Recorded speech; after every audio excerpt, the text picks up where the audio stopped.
and welcome to the Ethics, Faith, and the Conscious Mind course's debate project. This team's topic is, in a world where the technology behind driverless cars is fully functional and well developed, should human drivers be restricted from driving? This side argues that, yes, human drivers should be restricted from driving in a world of driverless cars. Let it be noted that the topic of this debate only sets the assumption that self-driving cars are functional and widely used. The arguments used here make no assumptions of how the technology is realized, nor about any changes to laws, infrastructure, or social order. For any assumption these arguments do make, the necessary context will be provided on a case-by-case basis. The primary ethical argument here is that of safety.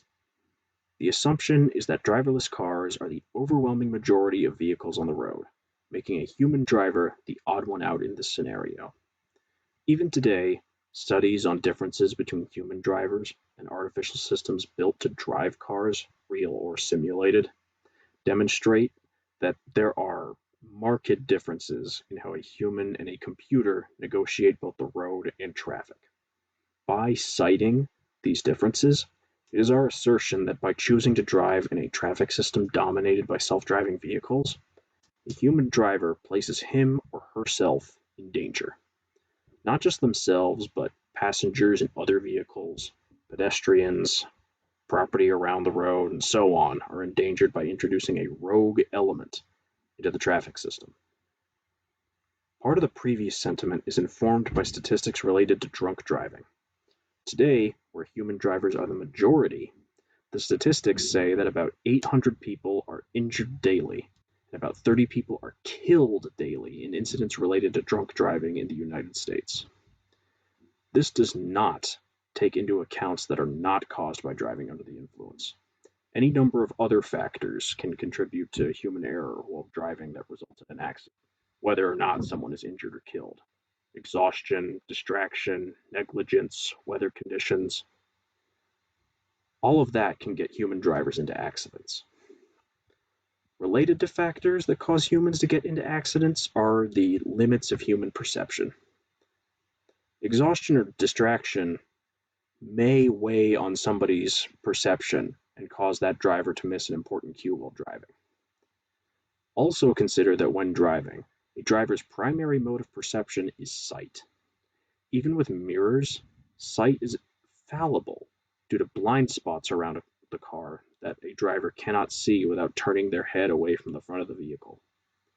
While it is our assumption that driverless cars would be equipped with means to accurately detect all of the relevant elements of their surroundings, we do not propose any one method of doing so over any others, such as systems based on the use of sonar, radar, or LiDAR, or RFID to gather positional data at high speeds.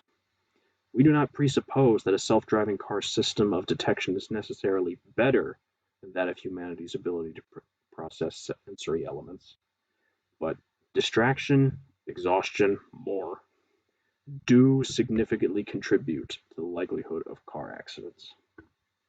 Let us move to a slightly different ethical issue, one of norms. By our topic's definition, the driverless car is already widely in use. Whether driverless cars are the norm is not outright stated, but let us assume that they are for the time being. By choosing to drive in this system, a human driver violates the norm that is in place.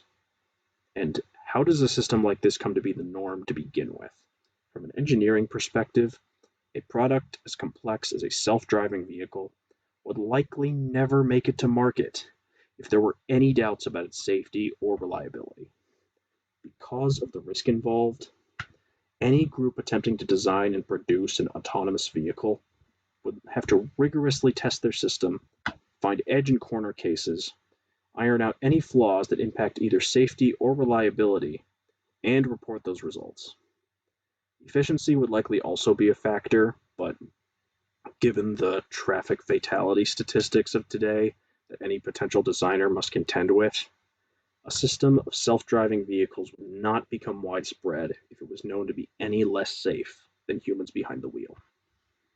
That is the basis of this side's opening argument, and thank you very much.